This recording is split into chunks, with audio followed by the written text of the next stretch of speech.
من یک پیشنهاد دارم میخوام که یک بنده کی زنده کی مرده تا روزه اگر یک سال پس میشود حکومت دیواز 2 سال پس میشود چند سال پس یکی شود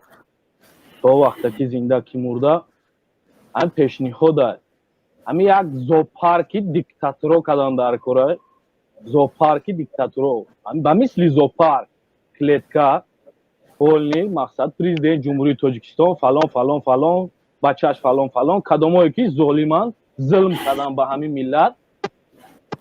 то мурданашона даромад биёранд парк пулакӣ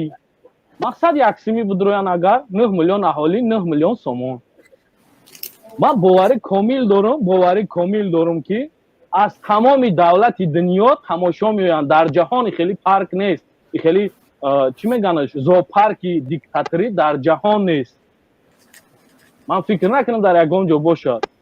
لیکن ابیزتی نه اگر روز شید همین کار انجام دادن در کار است بسیار یک پیشنهادی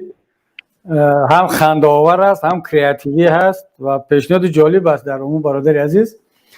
یعنی نه موزه نه حالا زوپارک هم نگین چون زوپارک برای حیوان است بالاخره دیکتاتور هم باشن دزد هم باشن انسان هستن شاید یک ویستافکا یک پارکی دیکتاتور یک نمایشگاه شود و همین ایده جالب گفتید که اینا باید که با مردم در برابر این همه دزدیشون و ظلمشون باید درآمد هم باید بیارن که مردم وقتی آنها رو میرن تماشا میکنن میبینن یک سوم یا که پول بدهن ایده واقعا جالب است اما نمیدونم که عملی شونده هست یا نیست ولی من ببینید این رو از نقطه نظری بازم انسانیت میبینم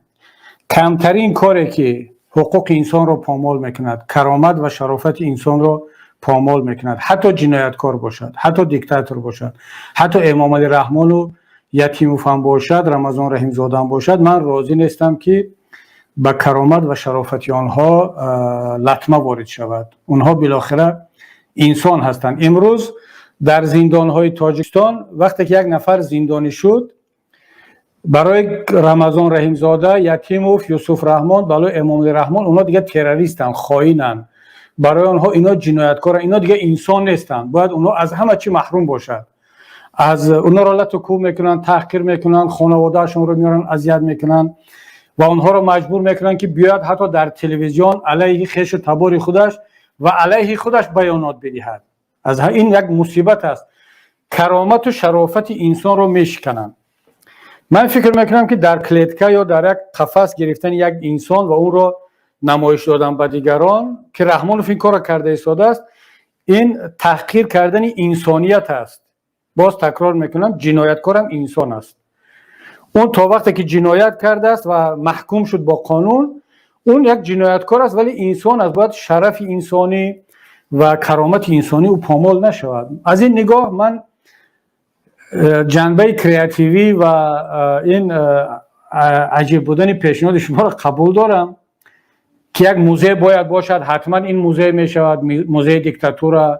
یا موزه کگب به من این ایده بسیار معقول شده بود وقتی که من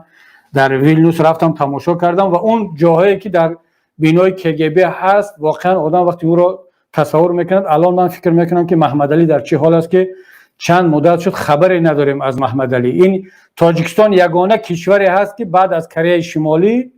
از زندانی خویش و تبارش معلومات گرفتن نمیتونن که زنده است یا مرده یعنی ما برابر کره شمالی شدیم الکی در تمام دنیا زندانی زنگ میزند تماس دارد ادوکاتش میرود کراسنی کریس میرود معلومات هست فقط در تاجیکستان این نیست اکنون این موزه را وقتی تماشا میکنید تصور میکنید که